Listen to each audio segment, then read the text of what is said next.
Stick around to find out about my new piano course available at ArtMaster.com. If we play all of the white notes from C to C on a keyboard, we get a C major scale. This is because the C major scale doesn't have any sharps or flats, it's all white notes. But why? If we're going to have a major scale available on just the white notes of the keyboard, wouldn't it make more sense for this scale to be A major, not C major? A major could be the major scale with no sharps or flats, effectively the default scale in music theory, the starting point of both music and the alphabet. It would make sense, right? The keyboard could look like this, which initially will look very weird, but it only really looks weird because we're so used to the system we already have. These notes wouldn't be called sharp, they would sound like our familiar sharp notes. This note here would sound like a C sharp, it would be tuned to the same frequency that we tune our C sharp to, but we would just call it C. And these notes here wouldn't be called F sharp and G sharp, they would sound like them, but they would be referred to as F and G. As I said before, this looks weird, it looks like an A minor scale, but it actually would be an A major scale. So why is the musical keyboard, why is our musical system not set up this way? Why is the default major scale, the major scale that doesn't involve any sharps or flats, any black notes, the C major scale, and not the A major scale? Well, the short answer is, our musical system wasn't developed around the major scale. This seems weird at first, of course, because there is a major scale right here in the white notes. It didn't get there by coincidence. But that's not the only scale there in the white notes. The reason this C major scale is here is the exact same reason that this A minor scale is here, and this D Dorian scale, and this F Lydian scale, and this E Phrygian scale, etc. Our musical system wasn't built around just the major scale, but around all of these scales, what we can collectively call the diatonic scale. All of these scales are called diatonic scales. There are 7 possible diatonic scales, and they are what we today consider the 7 modes of the major scale. So let's look back at the history to see how we arrived at this modern system that we have today. The term diatonic comes from what the ancient Greeks called the diatonic genus, or the diatonic tetrachord. A tetrachord is what the Greeks used to create their musical scales.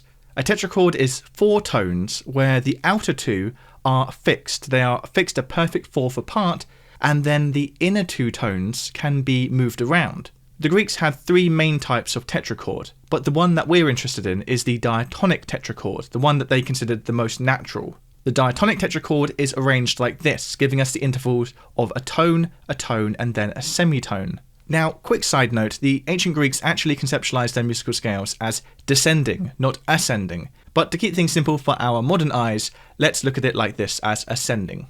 It's this diatonic tetrachord that gives us the diatonic scale. The Greeks fit together 4 overlapping tetrachords like this. This was the foundation of their main musical system known as the Greater Perfect System. Now, as you can see, we actually wind up with our modern note B as the lowest pitch in the system, but the Greeks did complete the set with a final note at the bottom known as the proslambanomenos. So this is ultimately the historical root of our modern system. Here we have 2 octaves of a diatonic scale. Now, of course, the Greeks weren't using the Latin alphabet like we do today, A, B, C, D, E, etc. They used these symbols instead, 2 different systems actually, one for singers and one for instrumentalists. The earliest historical reference to the note names labelled with the Latin alphabet is in this text written by Roman senator Boethius at the beginning of the 6th century. In this text, Boethius describes a note naming system where the 2-octave span of diatonic notes are labelled with the first 15 letters of the Latin alphabet. Bear in mind here that the letter J hadn't yet split off from the letter I, so we have no J note here.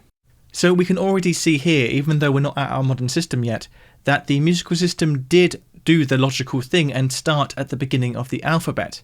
The major scale is here, but there was no real reason to make the major scale the beginning of the musical system, because it wasn't considered the default scale as it often is today. It was just considered one part of the greater diatonic scale.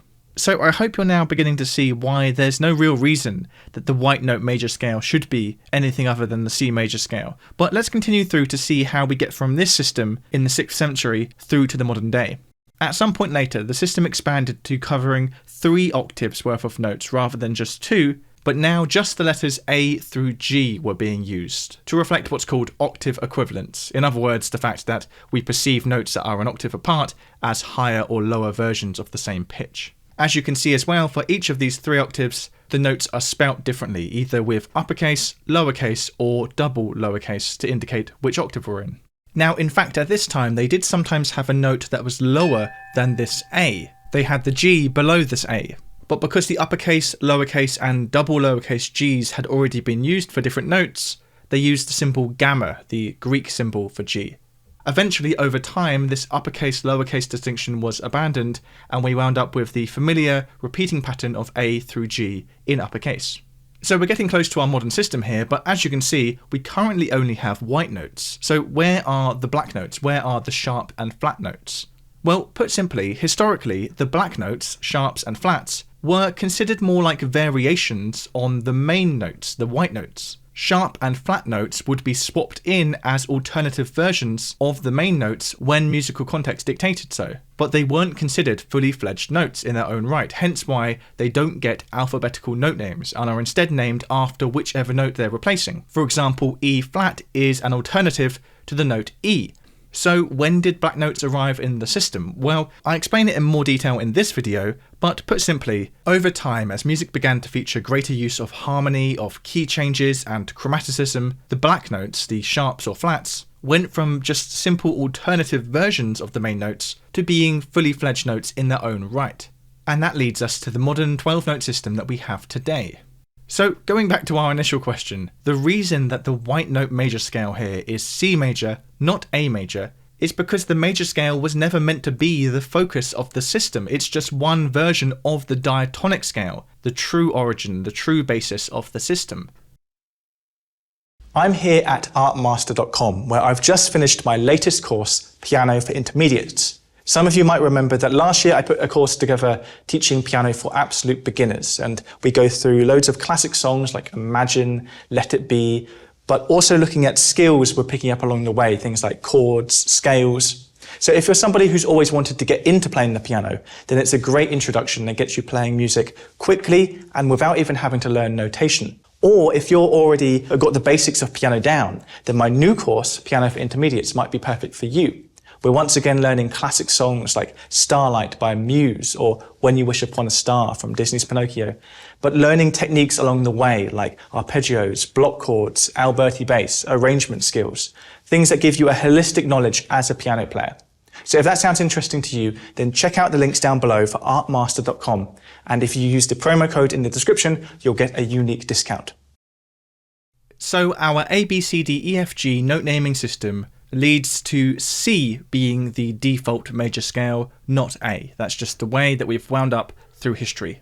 But there is actually another note naming system that does reflect the major scale, that does effectively treat the major scale as the default. And this system is one that's used in many, if not most, of the countries around the world. It's called solfege. Solfege is a note naming system where the notes that we in the English-speaking world call C, D, E, F, G, A, and B are instead called Do, Re, Mi, Fa, Sol, La, Si. Now, I went into a lot more history and detail about the origins of the system in this other recent video of mine, but what I want to look at briefly now is why does solfege, Do, Re, Mi, match the major scale, the C major scale, when our English A, B, C, D, E, F, G system doesn't match it?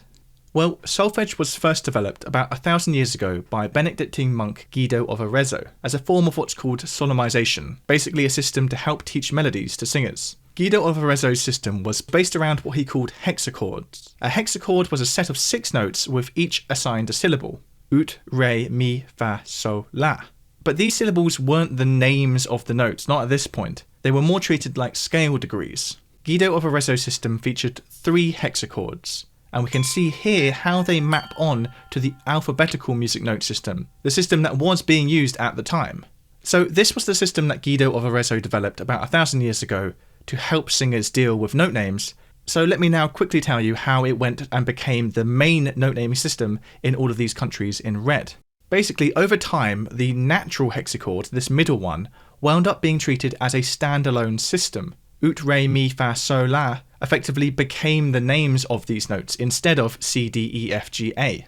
Then around the 1600s, ut was switched to do to make it easier to sing, and also a 7th syllable was added to fully reflect the major scale. And there we have it, we wind up with the note naming system used in all of these countries in red. And because of its alternative origins than the ABCDEFG system, here we actually do wind up with the major scale front and centre as the default scale represented in the note names.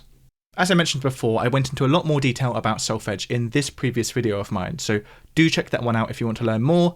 And if you're curious about the system that these countries in yellow use, then check out this other video about the German H system. Both videos are linked down below in the description.